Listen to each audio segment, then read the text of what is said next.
Manuel Marín, socio de Marín y Mateo Abogados y autor del libro Protege tu herencia. Bienvenido, buenos días. Hola, buenos días. ¿Se me oye bien? Se te oye muy bien. Muchas gracias. Tenemos una subida de impuesto de sucesiones, por lo menos planteada, a la vista ya. ¿Cómo se puede o cómo puede afectar el tema impositivo a la evolución de las herencias en los próximos años? Bueno, vamos a ver, lo que hay de momento son muchos globos sonda. El impuesto de sucesiones y donaciones es un impuesto estatal cedido a las comunidades autónomas. Por lo tanto, son las comunidades autónomas las que tienen competencias. Lo que ahora se quiere desde el Gobierno del Estado es una armonización. Parece ser que esa armonización va a suponer una subida generalizada del impuesto, en el orden de limitar las bonificaciones y reducciones del impuesto que muchas comunidades autónomas tienen. Algunas inclusive, creo que llamáis desde Madrid, prácticamente el impuesto de sucesiones en línea ascendente y descendente, es decir, de padres a hijos o viceversa, es casi testimonial. ¿Se está viendo renuncias a herencias por no poder asumir el pago de los impuestos? Mínimamente en el caso de ascendentes y descendentes, es decir, de padres a hijos o de abuelos a nietos, o en algún caso de hijos a padres. El impuesto está, aunque es caro en algunas comunidades autónomas, no es motivo suficiente para la renuncia. Lo que sí que se da son renuncias en los casos de herencias entre colaterales, es decir, entre hermanos. Fallece un hermano, heredas de ese hermano, eso es un colateral, o hereda el tipo, que hay muchísimas también de casos de tíos a sobrinos, ¿vale? Esas herencias son muy gravosas y en muchos casos sí que es verdad que el heredero duda y en algunos casos renuncia a la herencia por no soportar la carga impositiva. Fundamentalmente porque el patrimonio de las familias españolas esencialmente es inmobiliario, también financiero, pero mayormente inmobiliario. Es decir, se dan muchos casos de que se hereda una vivienda o dos, pero no se hereda el capital suficiente para hacer frente al impuesto. Y en los casos, como he dicho, de hermanos, de tíos a sobrinos, o incluso entre amigos o parejas de hecho, que en algunas comunidades están muy maltratadas, ¿vale? Pues aquí muchas veces sí que se puede dar la renuncia por este motivo. ¿Cuál es el tipo máximo en el que se puede tener que pagar que no sea hilo directo, por ejemplo, entre hermanos, por esas herencias? Sí, podemos llegar a un 50 y tantos por ciento, porque es el 34% que se puede llegar a multiplicar por el 1,6%. Además, hay que sumar al impuesto de sucesiones un gran desconocido en las herencias, que es el impuesto de plusvalía municipal. Mortis causa. La plusvalía municipal en algunos casos, en algunas comunidades, es mucho más caro incluso que el impuesto de sucesiones. Y este es un impuesto que se pagan los ayuntamientos por los bienes urbanos que se heredan, ¿vale?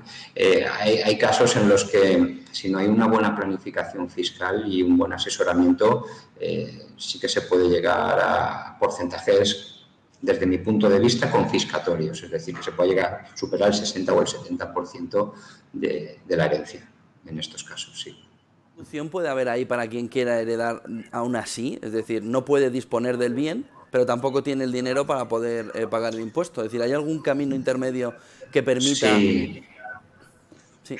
sí, un segundito.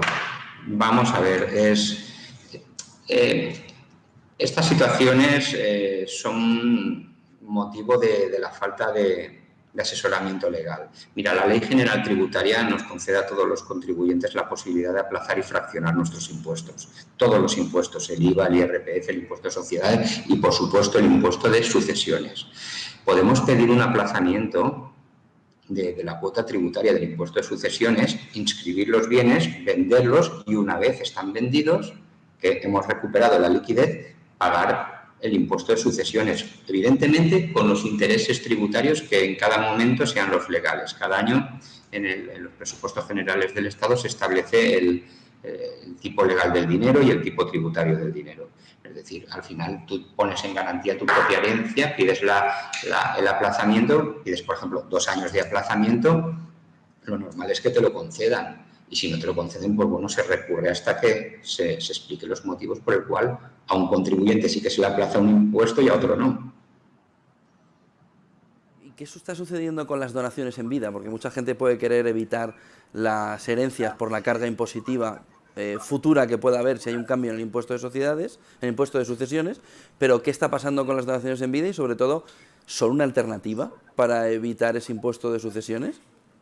En unos casos sí, en otros no. Vamos a ver.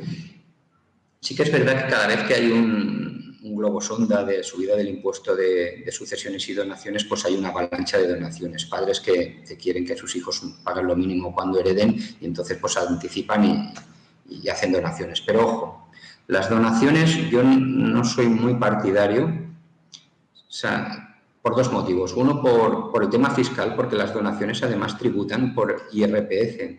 Cuando un padre dona a un hijo un inmueble, es como si vendiera ese inmueble. Entonces hay que estudiar caso a caso. Pongo un ejemplo muy sencillo para que los oyentes nos entiendan. Si yo compro un piso que me costó hace 10 años 100.000 euros y ahora su valor de mercado es 200.000, se ha incrementado el doble, y yo lo vendo, yo pagaré sobre ese beneficio de 100.000 euros que he obtenido. Eso lo entiende todo el mundo. Lo que no sabe todo el mundo y desconoce la mayoría de personas es que lo mismo ocurre cuando lo dono. A efectos de IRPF, del impuesto de la renta, donar y vender es transmitir igualmente. Y si se ha obtenido un beneficio fiscal, un incremento de ese patrimonio, tributará por el IRPF entre el 19 y el 23%. Por lo tanto, ojo, ojo, que muchas donaciones salen caras. Excepción cuando lo que donamos es la vivienda habitual. Pero, ¿qué aconsejo yo? Pues ser muy cautos a la hora de donar. ¿Por qué? Porque también hay hijos desagradecidos, es decir, si unos padres se deshacen de todo su patrimonio cuando son mayores y después necesitan ese capital pues para hacer frente a la última etapa de su vida, pues habrá hijos que responden y habrá otros que a lo mejor pues, no respondan igualmente. Por lo tanto, no todo es impuestos, también hay que ver un poquito el factor humano y el factor económico. ¿Qué sucede con las deudas en las herencias? Es decir, ¿qué posibilidades tiene quien va a recibir la herencia de conocer de antemano, de saber posibles vicios ocultos, ¿no?, de una herencia recibida en el que al final se convierte en una pesadilla por tener que asumir las cargas, la deuda de la persona que te dio la herencia, ¿no? Siempre se ha hablado del beneficio de inventario, pero no sé si es suficiente como para evitarlo. Sí, bueno, lo primero que hay que hacer es una investigación que es muy sencilla, ¿vale? Y la voy a resumir rápidamente. Ir a la agencia tributaria y solicitar sobre el fallecido el certificado de estar al corriente. Ahí nos dirán todas las deudas que aparecen en la agencia tributaria. Hacer lo mismo en la Seguridad Social. Irse al partido judicial donde residía el fallecido para comprobar si tiene algún procedimiento judicial en marcha, alguna reclamación de cantidad y, muy, muy importante, acudir a Banco de España. En el Banco de España nos dan el informe CIRBE. CIRBE se llama Central de Información de Riesgos del Banco de España. Todo el mundo, todo ciudadano podemos ir. Cuando ha fallecido una persona pueden ir sus herederos y ahí te dan unos folios en los cuales aparecerá toda la deuda directa e indirecta que tenía el fallecido. Directa es los préstamos que debe. Y cómo están, si están pagándose, si están en mora, si están en reclamación judicial. Y la indirecta, ¿cuál es? Pues todos esos préstamos que avaló. Pues un empresario que avala su propia empresa o un padre que avala a su hijo en la compra de su piso, todo eso aparece. Claro, haciendo esas 4 gestiones ya puede aparecer alguna deuda, puede aparecer, pero ya es muy poco, ¿vale? Si aparecen que tenemos la opción, evidentemente, o renunciar, si no nos compensa, o aceptar a beneficio de inventario, cuando hay duda de si va a compensar o no va a compensar. Muchísimas gracias, Abel Marín, socio de Marín y Mateo Abogados, autor del libro Protege tu herencia. Muchísimas gracias, ha sido muy ilustrador. Buen día y Muchas buen gracias a negocio. vosotros.